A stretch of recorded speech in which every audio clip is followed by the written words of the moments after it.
Welcome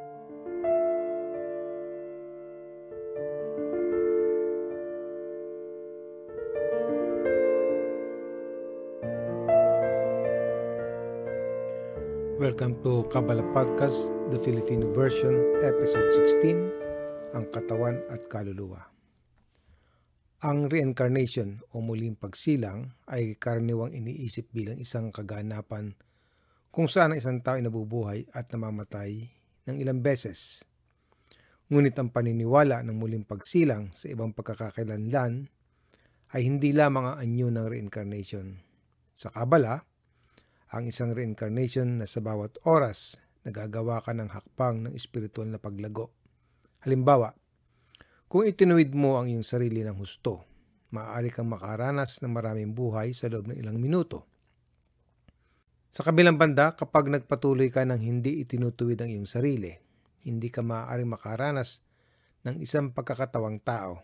Ganito ang reincarnation ay tinutukoy ayon sa Kabbalah. Ang iyong katawan bilang tahanan ng iyong kaluluwa.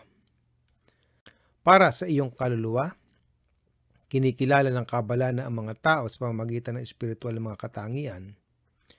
Kung kailan sinasabi ng mga kabalistikong teksto ng ang isang bagong tao ay nilikha, hindi sila nagsasalita tungkol sa mga braso at binti. Ang ibig nilang sabihin ay mga layunin at hangarin. Kapag ang kalidad ng iyong mga hinahangad ay nabago para sa mas mahusay, sabihin na mula sa isang kabalistikong pananaw na isang bagong tao, ikaw na isang higit na espiritual ay nilikha. Ang katawan ay isang biyolohikal na lalagyan lamang. Ang mga organo, halimbawa, ay maaaring mapalitan sa pamamagitan ng mga transplant. Nakikita ng Kabbalah ang katawan bilang isang sasakyan kung saan ang iyong kaluluwa ay maaaring gumana. Upang itama ang iyong kaluluwa, ang iyong katawan ay dapat na sa kasalukuyan at aktibo. Ang mga kaluluwa ay may isa lamang na pagnanais habang umiiral sa loob ng isang pisikal na katawan. Gusto lamang nilang bumalik sa kanilang pinagmulan, ang kanilang naunang antas, bago ang kanilang pagbaba. Ang iyong pisikal na katawan na may pagnanais na tumanggap, hinihila ang mga kaluluwa pabalik dito sa mundo. Ang iyong pagnanais na maging espiritual ay tumutulong sa iyong kaluluwa na bumalik sa espiritual nitong mga ugat. Pag-uulit hanggang ikaw ay mahinog at maging handa na. Bumababa ang mga kaluluwa sa lupa at pagkatapos ay tumataas muli sa isang ikot. Sila'y sumasali sa mga katawan, bumabalik sa pinagmulan, isa pang kabalistikong termo na para sa lumikha at ulitin ang proseso. Patuloy silang bumabalik hanggang sa kinokumpleto nila ang kanilang pagwawasto.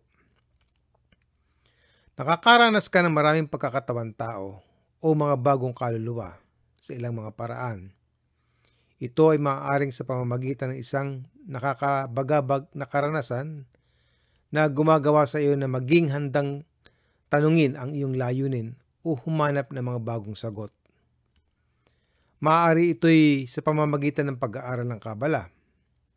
Kapag hinug ka sa nasa para sa espiritualidad, halimbawa, maaari mong matuklasan ang isang patnubay sa nakatagong karunungan ng Kabbalah. Ang aklat na ito ay maaaring maging simula ng iyong kamalayan sa pagkakatawang tao. Ang mga pagkakatawang tao na dumadaloy sa iyo pagkatapos ay bumalik sa pinagmulan. Ang iyong gawain sa mundo ay dumaan sa maraming pagkakatawang tao hanggat maaari upang ang iyong kaluluwa ay makahanap ng pangwakas na pagwawasto. Bakit paulit-ulit na paglitaw sa mundo? Ang reincarnation ay ang paulit-ulit na paglitaw ng mga kaluluwa sa loob ng mga katawan sa mundong ito.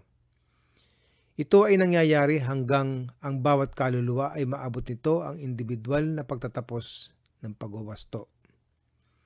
Ang kumpletong pagwawasto ay isang multi-level na gawain. Maaaring ang isang kaluluwa ay hindi makumpleto ang gawain nitong bumalik sa ugat sa isang cycle.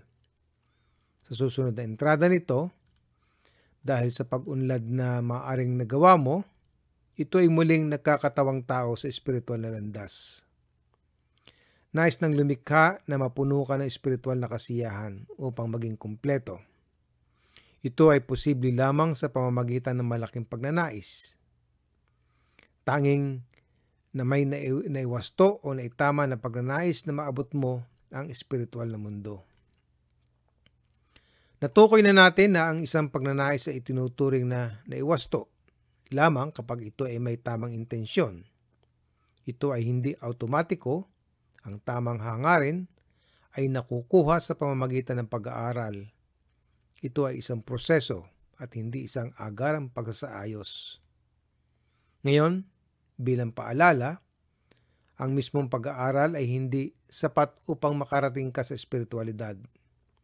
Kailangan mo ng grupo ng mga kaibigan upang suportahan ka at ikaw ay kailangang subukang tulungan ang iba na maabot ang pagwawasto.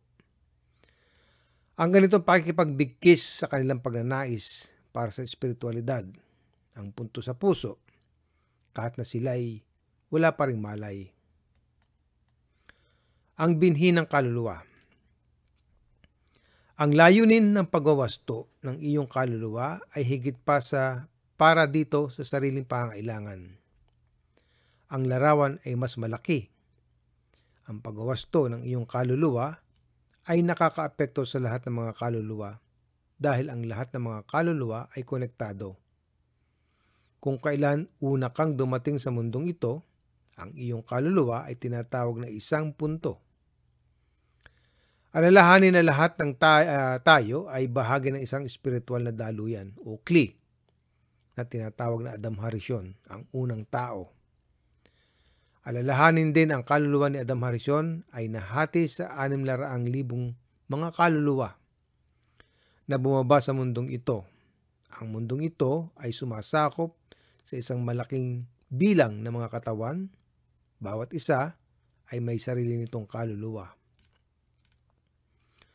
Kung hindi ka bumuo ng isang espiritual na kli o daluyan mula sa puntong ito habang nabubuhay dito sa mundo, ang iyong kaluluwa ay magbabalik sa ugat nito sa Adam Harisyon. Ito ay tulad ng isang binhi na hindi umunlad, walang malay at walang buhay. Ang layunin ay para sa iyo na bumalik sa eksaktong parehong ugat sa Adam Harisyon kung saan ka bumaba. Para saan at ano ang isang kaluluwa? Ang lokasyon habang ikaw at ako ay iniisip ito sa oras at espasyo ay hindi umiiral sa mas mataas na mundo. Ano mangyayari kapag ang kaluluwa ay bumalik sa pinagmulan?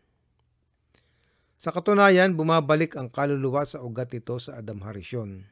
Ang ugat ng kaluluwa ay ang lugar ng kaluluwa sa sistema ng Adam Harisyon. Ito ay isang espiritual na lokasyon na napakalapit sa pinagmulan, ang lumikha. Hindi mo mahahanap ang espiritual na lokasyong ito sa pamamagitan ng 5 pisikal na pandama. Ang kaluluwa ay isang espiritual na puwersa. Sa Kabala, ang mga kaluluwa ay nakaayos sa isang pyramid na nakasalansan ayon sa kanilang mga pagnanasa. Ang mga makalupang pagnanasa ay sa ibaba at ang espiritual na pagnanasa ay nasa pinakatuktok. Sa base ng pyramid ay maraming kaluluwa na may maliit na pagnanasa, pagkain, pakikipagtalik, pamamahinga o pagtulog, at kanlungan o tirahan. Ang mga hangaring ito ay kagaya ng sa mga hayop. Ang susunod na antas ay mga pagnanais ng kayamanan, isang bagay na lampas sa pangunahing pangangailangan. Sa susunod na antas ay ang pagnanais na kontrolin ng iba sa pamamagitan ng kapangyarihan. Kahit na mas iilang mga kaluluwa ang naririto, ang susunod ay kaalaman. Ang mga kaluluwang ito ay nakikibahagi sa pagtuklas. Sa tuktok ng pyramid ay ang ilang mga kaluluwa na nagsusumikap para sa pagkamit ng espiritual na mundo. Lahat ng mga antas na ito ay bumubuo sa pyramid. Ang pyramid na ito ay nasa loob mo rin. May potensyal kang kumilos sa lahat ng paraang ito. Ang presyon ng mas mababang mundo ay dapat magbigay daan sa pinakadalisay na hangarin at walang katapusang pagnanais para sa katotohanan. Dito mas gusto mong maglagay ng pagsisikap at lakas sa pagtaas ng iyong pagnanais para sa espiritualidad sa halip na sa makalupa at makasariling pagnanasa. Hindi mo kailangang gawin ang lahat ng iyong mga sarili. Ito ay nakakamit sa pamamagitan ng pag-aaral, kasama ang mga grupo, at sa pamamagitan ng pagpapalaganap ng kaalaman sa iba. Isang kamiseta para sa kaluluwa. Ang katawan ay ang damit ng kaluluwa. Maaari mong isipin ang iyong katawan bilang isang kamiseta para sa kaluluwa. Ang iyong kaluluwa ay nauugnay sa iyo sa lahat ng iba pang mga kaluluwa at sa mas mataas na mundo, at ang koneksyon na ito ay nananatili pagkatapos ng iyong biyolohikal na katawan at mawala na. Kung nililinang mo ang iyong altruismo at mag-isip pa tungkol sa pagkakaisa ng sangkatauhan at mas kaunti tungkol sa iyong sarili, ang iyong mga pagsisikap ay nagiging isang espiritual na kli. Ang kli ay nadarama ang espiritual na mundo, lampas sa iyong 5 pandama.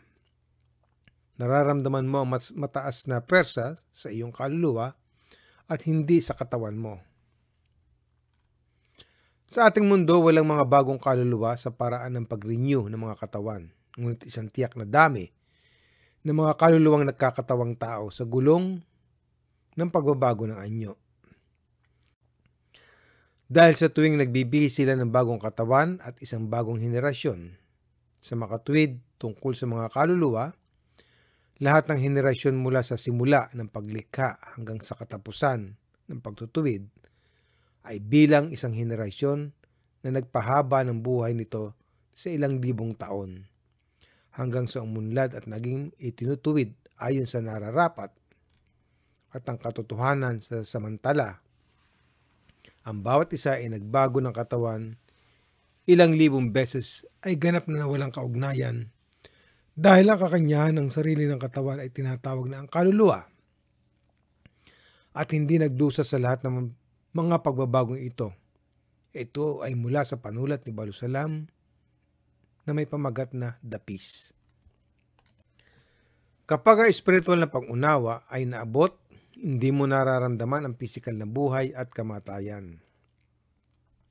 Ito ay dahil ang iyong kaluluwa ay nasa espiritual na kaharian. Sa pamamagitan ng pagtutok sa pag-unlad ng iyong kaluluwa, maaari mong malampasan ang mga biyolohikal o makalupang impluwensya hanggang sa puntong ikaw ay hindi naaapektuhan ng mga ito. Sinabi ni Rab Baruch Ashlag noon sa isang kabalis, ang kamatayan at ang muling pagsilang ay walang kabuluhan gaya ng pagtanggal ng iyong maruming kamiseta at paglalagay sa isang malinis.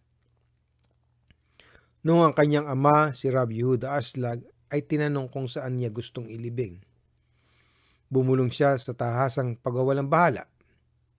Wala akong pakialam kung saan maitapon ang aking sisidlan ng mga buto. Walang oras sa espiritualidad. Ang oras ay ang ating pangunawa sa mga pagbabagong nararanasan natin habang ang ating kaluluwa ay umuunlad. Kapag ang iyong mga iniisip at pagnanasa ay dahan-dahang nagbabago, ikaw ay may pakiramdam na ang oras ay gumagapang.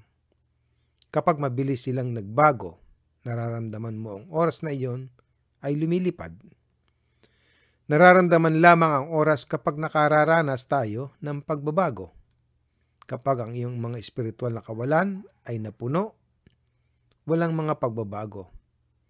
Ito ang dahilan kung bakit sinasabi na walang oras sa espiritualidad. Hanggang sa susunod ng Kabbalah Podcast, the Filipino version. Maraming salamat.